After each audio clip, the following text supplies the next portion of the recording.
Creation has its cost.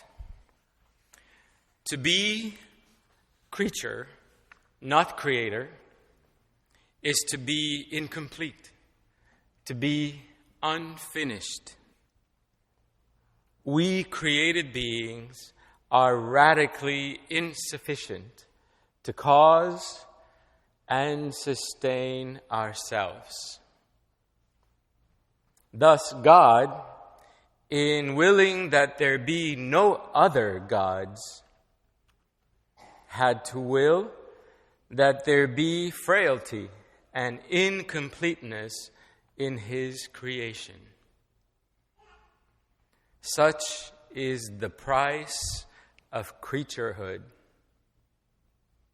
And yet, even though creation is not God, it is still precious and in its unfinished and dependent state. Think of the human hand, so delicate in its strength, so supple and alert, so sensitive and expressive. Yet, it can be smashed in a moment, cut off, wounded. Is it better off not to exist? Or is the hand, despite its frailty, glorious? Is its frailty its glory? An infant's giggle, a child's untrammeled laughter, disarm and delight us. Yet the same enchanted voice can sound doom, utter rage and fear, alarm at the terrors of the night and the demons of the playground. Would it have been better to make us all unfeeling, unlaughing, unhurtable? We are inherently deficient and wanting, inescapably vulnerable. Such is the pain of the earth.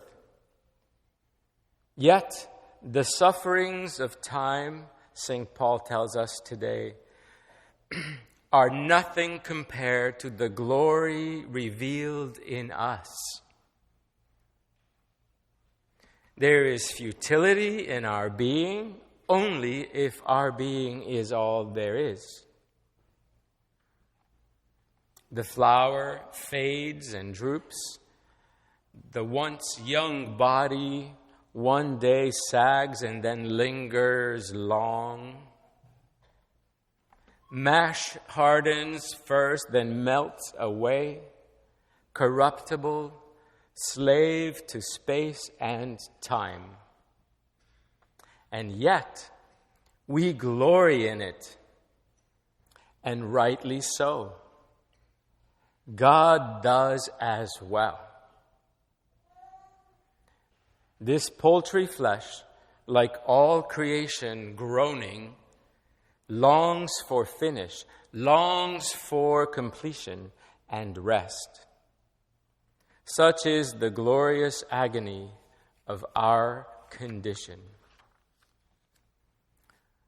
We, my brothers and sisters, we, like the earth that gives birth to us, are subject to the great inexorable jaws of rise and decay.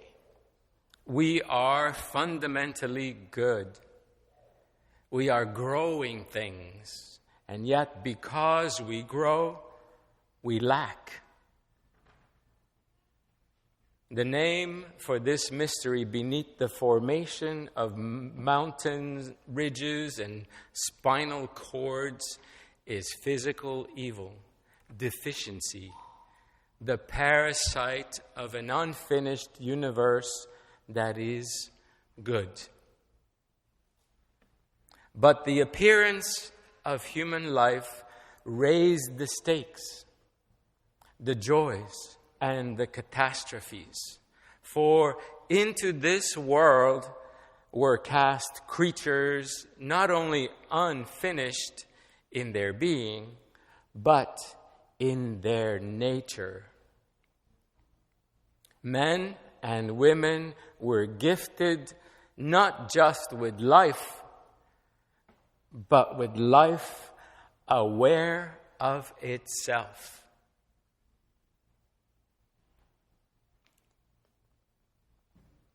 Endowed with the freedom to affirm or reject the limited good that they were.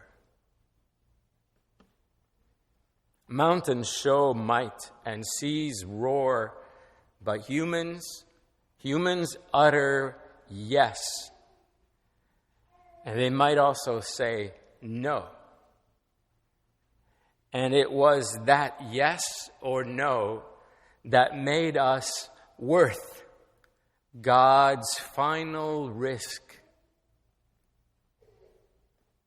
In addition to the great play of organic development, there would be the drama of free choice. From such a creation would come not only the glories of love, but the catastrophes of moral evil. Some of us would not understand at all. On the paths of life, unrooted, our freedom is pecked at by passing birds. For others, the freedom dries and withers. Still others choke their choice in fear and worldly anxieties. But then, others take it all in. They embrace the limit of life, the gift of being good, but not God. They cherish the gift of dependence as creatures. And they bear fruit 1,000 times more splendid than the bounty of trees. Just as from the heavens the rain and snow come down and do not return there till they have watered the earth, so shall my word be that goes forth from my mouth. It shall not return to me void, but shall do my will, achieving the end for which I sent it.